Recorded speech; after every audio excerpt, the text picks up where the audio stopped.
Cordial saludo, tutor y compañeros. En el presente video se intentará explicar de una manera rápida los conceptos de constitución, poder constituyente y constituido, parte dogmática y orgánica de una constitución, forma de Estado y sistema de gobierno. Para realizar esta actividad he escogido el caso colombiano, de tal manera que se aplicarán cada uno de estos términos al caso seleccionado. Bienvenido.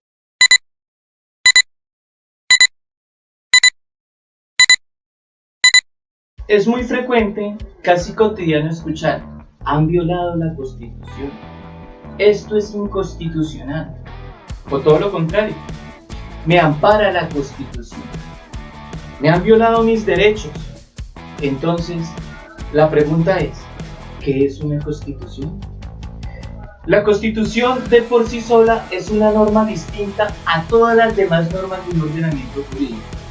No solamente es el punto de partida, no solamente está en el vórtice superior de la pirámide que él señala, sino que además la Constitución tiene características que le son propias. Para empezar, la Constitución no nace ni del Poder Ejecutivo, Legislativo ni Judicial. La Constitución nace de un poder constituyente, un poder que es transitorio, un poder que es excepcional, un poder que es originario. Ese poder constituyente originario, llámese también Asamblea Nacional Constituyente, da origen a una constitución. Cuando nace la constitución, muere la madre, el poder constituyente. Y lo que la constitución crea son los llamados poderes constituidos. El ejecutivo, encargado de administrar;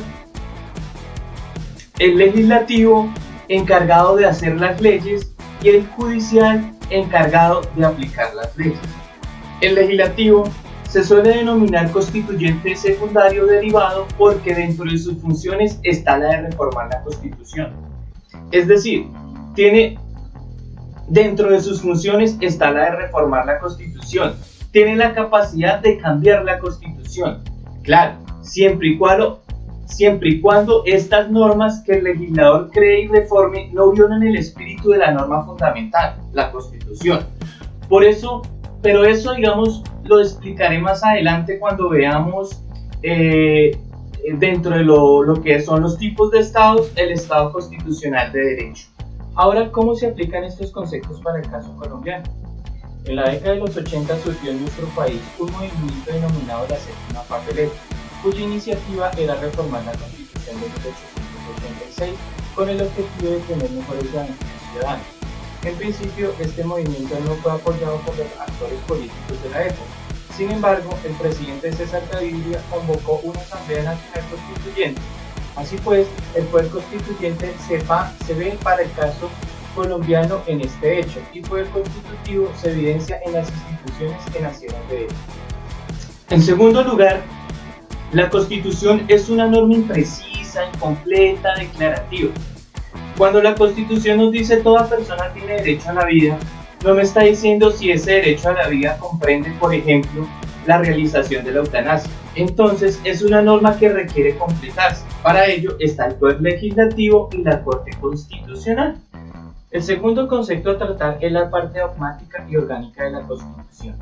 La primera, como su palabra lo indica, viene de dogma, es decir, una verdad de fe, algo que no está en discusión jamás. Esa es la parte que contiene los derechos fundamentales. Eso jamás puede ser reformado. Y la segunda es la parte orgánica, donde encontramos toda la organización del Estado. Para el caso colombiano, en la parte dogmática encontramos todos los principios básicos que orientan la vida del Estado y los derechos de las personas. Esta parte se encuentra desde el artículo 1 al artículo 95 de la Constitución Política de 1991. El tercer concepto es los tipos de Estado.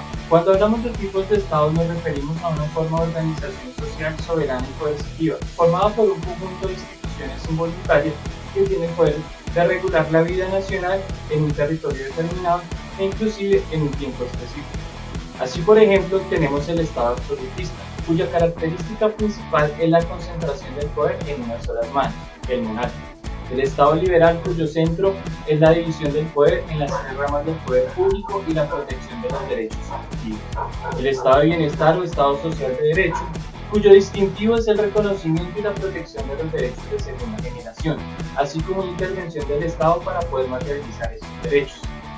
En Colombia tenemos un Estado social de derecho en la medida que nuestra Constitución reconoce en el capítulo 2 estos derechos, pero por sobre todo porque la Constitución manifiesta que el pleno respeto a la dignidad del ser humano, a su libertad y a la vigencia de la democracia solo es posible si existen las condiciones económicas, sociales y culturales que garanticen el desarrollo de esos hombres y esos pueblos. Finalmente, el cuarto concepto se refiere a las formas de gobierno.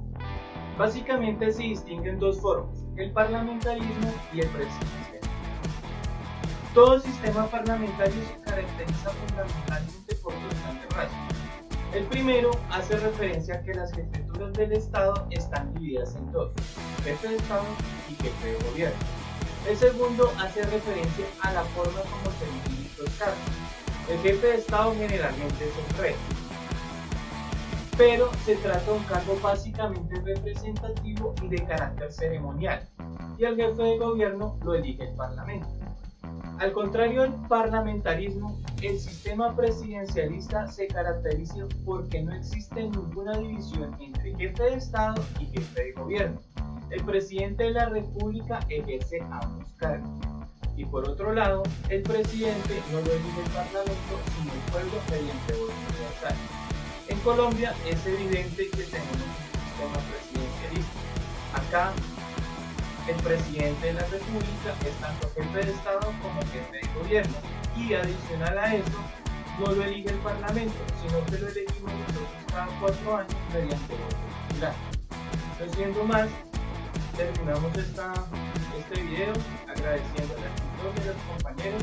Ha sido un excelente curso y esperamos volver a encontrarlo, señor tutor.